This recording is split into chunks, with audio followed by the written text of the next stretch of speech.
आज की तारीख में दुनिया भारत की ताकत का लोहा मानती है। दुनिया के किसी भी मुल्क में इतनी हिम्मत नहीं कि वो हिंदुस्तान से सीधी टक्कर ले सके।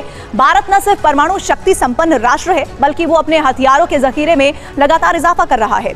और तो और पिछले 9 साल में भारत ने ग्लोबल डिफेंस मार्केट में जो छलांग लगाई है, उससे दुनिया हैरान है। इंडिया जो है वो ये सोच रहा है कि वो वेपन्स एक्सपोर्ट करे, और प्राइम मिनिस्टर मोदी जो हैं वो उन्होंने ये इस बात को कहा है कि जी वो जो इंडियन ओशन रीजन है और जो आसियान है वहां पे अपनी जो डिफेंस आइटम्स हैं वो सेल करना चाहते हैं। और इस हवाले से वो उनका आपको पता है कि एक प्लान भी है, make in India initiative Bharat का। Today it is on the road to becoming self reliant और what we call Aatmanirbhar. The Indian Army is aiming to completely cut off imports of ammunition by the next financial year. Aircraft carrier जो होता है ना, इससे बेहतरीन, इससे बड़ा हथियार होता नहीं है। Aircraft carrier is the ultimate guarantor of a Nations will. और बहुत कम देश हैं दुनिया में जिनके पास एयरक्राफ्ट कैरियर है, उसमें से भारत एक है। क्या देखते हैं आपके इंडिया के पास ऐसी क्या चीज़ है कि वो अपने एक्सपोर्ट को, इंडिया को समझ आ गई कि किसी भी मुल्क की तरक्की एक्सपोर्ट के बगैर, खुद की मैन्युफैक्चर के बगैर नहीं है, इसीलिए मोदी अपने मैन्युफैक्चर के ऊपर काम कर रहा है कि जैसे मेड इन इंडिया हर साल के अंदर 1 ट्रिलियन को टच करती है। तकरीबन 152 जो डिफेंस आइटम्स हैं वो इंडिया बेचना चाहता है फ्रेंडली कंट्रीज को, जिसमें वो जो तेजस फाइटर एयरक्राफ्ट है वो भी है, ध्रुव एंड रुद्रा चॉपर्स हैं, और फिर लाइट कॉम्बैट हेलीकॉप्टर्स हैं, और इसके अलावा भी कुछ सुपरसोनिक क्रूज मिसाइल्स भी हैं, ब्रह्मोस जो हैं, और इसके अलावा इनका एक आकाश एयर डिफेंस सिस्टम है जो ये वाकई ही चाहते हैं कि बेचा जाए। और इस हवाले जय हिंद दोस्तों, भारतीय डिफेंस मिनिस्ट्री की तरफ से बहुत बड़ा फैसला लिया गया, और इसका क्रेडिट कहीं ना कहीं जो आत्मनिर्भर भारत मुहिम है प्रधानमंत्री नरेंद्र मोदी जी की, उसको जाती है। दोस्तों, डिफेंस मिनिस्ट्री का कहना है कि वो नेक्स्ट ईयर यानी 2025 से एमोनेशन मतलब कि जो गोला बारूद होता है वो जो है 100% भारत में ही बनाएंगे, यानी विदेशों से नहीं मंगाएंगे। जैसे जो बुलेट्स होती हैं, और तोप में जो गोले प्रयोग होते हैं, और लॉन्चर में जो गोले प्रयोग होते हैं, मिसाइल में जो प्रयोग होता है विस्फोटक, वो सब हम भारत में ही बनाएंगे। एमोनेशन आर्म्स तो खैर हम खरीदना जारी रखेंगे, हालांकि वो भी भारत में बनाएंगे, लेकिन जो एमोनेशन है वो 100% भारत में बनाएंगे। आई होप आप लोग एमोनेशन का मतलब समझ रहे हो। जैसे बंदूक आप चलाते तो उसमें जो गोली होती है वो एमोनेशन है, और जो बंदूक है वो आर्म्स है। तो आई होप आप लोग समझ रहे हो, ठीक है। 100% ये मेड इन इंडिया बनेगा। अभी भी 70% भारत खुद बना रहा है, लेकिन अगले साल से ये 100% हो जाएगा, और रूस से और यूएसए से मंगाने की हमें जरूरत ही नहीं होगी। ये डिफेंस मिनिस्ट्री का कहना, ठीक है। It's a huge achievement. आप समझो कि आप किसी वॉर में हो, और अगर आपका एमोनेशन ही किसी दूसरे देश से आ रहा है, वो बंदा सप्लाई कर देगा, आप लड़ ही नहीं पाओगे। तो ये ग्रेट अचीवमेंट है अगर भारत 2025 तक ऐसा करने में सफल होता है। इंडिया जो है वो ये सोच रहा है कि वो वेपन्स एक्सपोर्ट करे, और प्राइम मिनिस्टर मोदी जो हैं वो उन्होंने ये इस बात को कहा है कि जी वो जो इंडियन ओशन रीजन है और जो आसियान है वहां पे अपनी जो डिफेंस आइटम्स हैं वो सेल करना चाहते हैं। और इस हवाले से वो उनका आपको पता है कि एक प्लान भी है, make in India initiative Bharat का, जिसके ऊपर भारत बड़ा स्ट्रांगली काम भी कर रहा है। तो ये जरा देखना है कि क्या इंडिया वाकई ही एक्सपोर्ट कर सकता है, या इंडिया इस पोजीशन में होगा कि वो वेपन सेल कर सके। क्योंकि कोविड-19 में तो इंडिया ने वैक्सीन तो एक्सपोर्ट की है, और वैक्सीन में चाइना का मुकाबला भी किया है। तो अभी क्या ऑल्टरनेट बन सकता है चाइना का, ये एक बड़ा सीरियस क्वेश्चन है। और इंडिया चाहता है कि वो उसको एक मिलिट्री पार्टनर जो है इंडियन ओशन रीजन में और अफ्रीका में और आसियान में लिया जाए।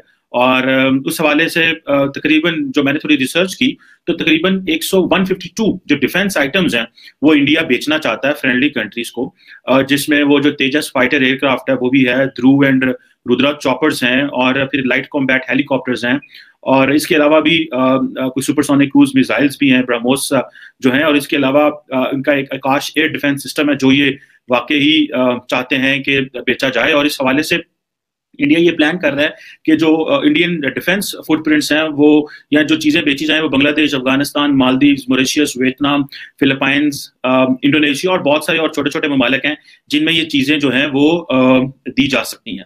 लेकिन इसके साथ साथ मैंने थोड़ा सा एक एनालिसिस भी किया और ये समझने की कोशिश भी की कि क्या वाकई ही भारत जो है, स्टैटिस्टिक्स क्या कहते हैं, और स्टैटिस्टिक्स तो ये कहते हैं कि भारत के पास कैपेबिलिटी तो है। हम ये देख रहे हैं कि इंडिया अपनी जो एक्सपोर्ट्स हैं स्पेशली वेपन्स की, वो भी बड़ी हैं। वो कह रहे हैं कि हम घर में सारी चीजें बनाना शुरू कर दें।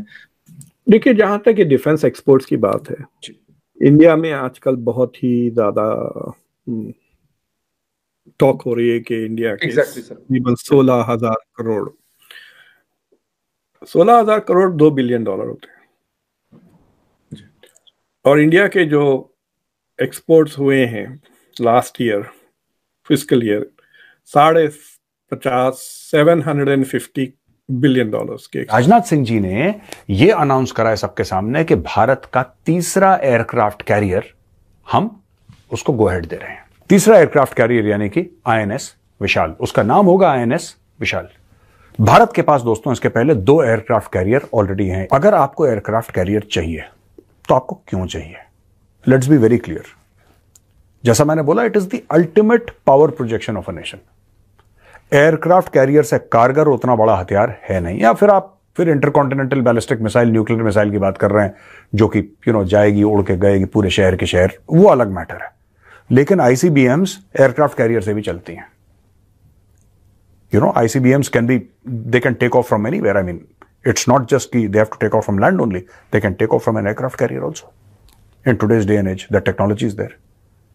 कहने की बात यह है कि अगर चाइना बना रहा है 80,000 टन का, अगर चाइना बना रहा है 80,000 टन का, और आपको चाइना को काउंटर करना है, you need better technology, you need a larger aircraft carrier दोस्तों। और कई लोग इसमें स्ट्रेटेजिक कम्युनिटी में इससे डिसएग्री करते हैं। कई लोग डिसएग्री करते हैं, कह रहे नहीं यार हमारी जरूरत नहीं है, it's a sitting duck. No, it's not a sitting duck. ये सब अफवाहें फैलाई गई हैं कि एयरक्राफ्ट कैरियर को आप डुबा सकते हैं, इतना बड़ा है, it present such. Aircraft carrier कभी अकेले थोड़ा ना जाता है कि कंपनी बाग में टहलने चला गया aircraft carrier. It's a carrier group, it's a whole bloody carrier group यार। लेकिन स्टैटिस्टिक्स अगर मैं एक्सपोर्ट्स की बात की करूं कि इंडिया कितना असला एक्सपोर्ट कर पा रहा है या कर पाएगा, इसके ऊपर मैंने थोड़ी जब रिसर्च की तो एक आपको पता है कि एक थिंक टैंक है सिप्री के नाम से स्वीडन में, और उसको जब मैंने रिसर्च किया तो उसने जो डाटा मेरे सामने आया उसमें ये था कि 2015 से लेके 19 तक का जो लेटेस्ट डाटा है, ऑलमोस्ट 25 बड़े लार्जेस्ट एक्सपोर्टर थे आर्म्स के, और उनके क्लाइंट्स को मैंने देखा तो इंडिया जो पहले जो दुनिया के बड़े 25 एक्सपोर्टर्स हैं उनमें से 23वें नंबर पे आता है, 23rd में। अच्छा, अगर देखा जाए 2010 से 14 में देखा जाए तो भारत की जीरो एक्सपोर्ट सिप्री शो कर है, शेयर ऑफ आर्म्स एक्सपोर्ट की बात कर रहा हूं, 0 है। जबकि 2015 से लेके 2019 तक जो भारत का share of export as per SIPRI है वो 0.2% है। ठीक है जी, सबसे पहले अमेरिका, रशिया, फिर फ्रांस, जर्मनी, चाइना 5वें नंबर पे आता है। और चाइना को क्योंकि भारत अपना कॉम्पिटिटर लेता है और उसके मुकाबले में अपनी चीजें एक्सपोर्ट करना चाह रहा है, सो पिछले 4-5 साल में जो टोटल शेयर था एक्सपोर्ट का वो चाइना का तो 5.5% था, लेकिन भारत का 0.2% था। अभी कैपेबिलिटी जैसे मैंने कहा भारत के अंदर है, और वो भी मैं बताता हूं कि किस तरह पिछले कुछ सालों में भारत ने अपनी जो आर्म्स प्रोक्योरमेंट है वो कम भी की है।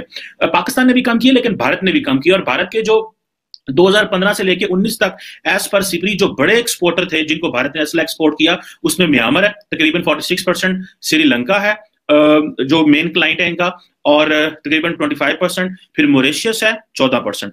और ये तो हो गई कि एक्सपोर्ट के हवाले से। सो एक्सपोर्ट में भारत जो है वो राइट नाउ तो उसकी वो इतनी से नहीं है, लेकिन अगर कैपेसिटी की बात की जाए, कैपेबिलिटी की बात की जाए, तो उसमें भारत अपने आप को लेके आ सकता है। दोस्तों, वहीं जैसे जैसे भारत सेल्फ रिलायंट होता जा रहा है तो हम देख रहे हैं कि हर सेक्टर में भारत खुद के पैरों पे खड़ा हो रहा है। ठीक है, कोई ये नहीं है, अगर हम आईटी इंडस्ट्री में अपने पैरों पे खड़े हो रहे हैं तो डिफेंस इंडस्ट्री में भी अपने पैरों पे धीरे धीरे खड़े हो रहे हैं। मैं ये नहीं कह रहा कि पूरा आईटी अब भारत खुद ही मैनेज कर रहा है, दूसरे देशों का हेल्प नहीं ले रहा, खुद ही बना रहा है, खुद ही बेच रहा है, नहीं, ऐसी बात नहीं है। सेम डिफेंस में भी बात नहीं, अभी भी हम देखें तो 70% चीजें हमें विदेशों से मंगानी ही पड़ती है। ठीक है, लेकिन डे बाय डे ये नंबर्स घट रहे हैं, ये हमारे लिए रिमार्केबल अचीवमेंट।